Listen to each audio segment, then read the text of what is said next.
Hi, ഇന്ന് നമ്മൾ വന്നിട്ടുള്ളത് ഐഫോൺ യൂസേഴ്സിന് വേണ്ടിയിട്ടുള്ള ഒരു സെക്യൂരിറ്റി ഫീച്ചർ ഇൻട്രൊഡ്യൂസ് ചെയ്യാൻ വേണ്ടിയിട്ടാണ്. പലർക്കും ഇതറിയാം, അറിയാത്തവർക്ക് വേണ്ടിയിട്ടാണ് വീഡിയോ. അപ്പോൾ എന്താണെന്നുള്ളത് നമുക്ക് നോക്കാം. സെറ്റിംഗ്സ് ഓപ്പൺ ആക്കിയ ശേഷം ഫേസ് ഐഡി ആൻഡ് പാസ്കോഡ് എന്ന ഓപ്ഷനിൽ ക്ലിക്ക് ചെയ്ത് സ്ക്രോൾ ഡൗൺ ചെയ്ത് താഴെ ചെല്ലുമ്പോൾ നമുക്ക് കാണാൻ സാധിക്കുന്നതാണ് സ്റ്റോറൻ ഡിവൈസ് പ്രൊട്ടക്ഷൻ. ഇത് എനേബിൾ ആക്കി വെക്കുക. എനേബിൾ ആക്കിയ ശേഷം നമ്മൾ ഫേസ് ഐ ഡി പാസ്കോഡ് എന്നിവ റീസെറ്റ് ചെയ്യാൻ ശ്രമിക്കുമ്പോൾ നമുക്ക് ഇതുപോലുള്ളൊരു സെക്യൂരിറ്റി ഡിലേ ആണ് കാണാൻ സാധിക്കുക. ഫേസ് ഐ ഡി വെരിഫിക്കേഷന് ശേഷം ഈ ഒരു സെക്യൂരിറ്റി ഡിലേ 1 hour ഉണ്ടാവുന്നതാണ്.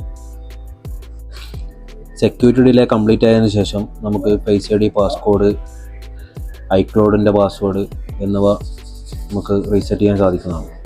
ഇൻ കേസ് നമ്മുടെ പാസ്കോഡ് അറിയുന്ന ഒരു വ്യക്തിക്കാണ് നമ്മുടെ ഫോണ് കിട്ടുന്നതെങ്കിൽ നമ്മുടെ ഫേസ് ഇല്ലാതെ അവർക്ക് നമ്മുടെ passcode, Face I D, iCloud പാസ്വേഡൊന്നും ചേഞ്ച് ചെയ്യാൻ സാധിക്കുന്നതല്ല. ഐഫോൺ എക്സസിന് ശേഷമുള്ള എല്ലാ ഡിവൈസുകളിലും ഈ സെക്യൂരിറ്റി ഫീച്ചർ സപ്പോർട്ടഡ് ആണ്. എല്ലാവരും ഈ ഫീച്ചർ ഒന്ന് ട്രൈ ചെയ്ത് നോക്കുക.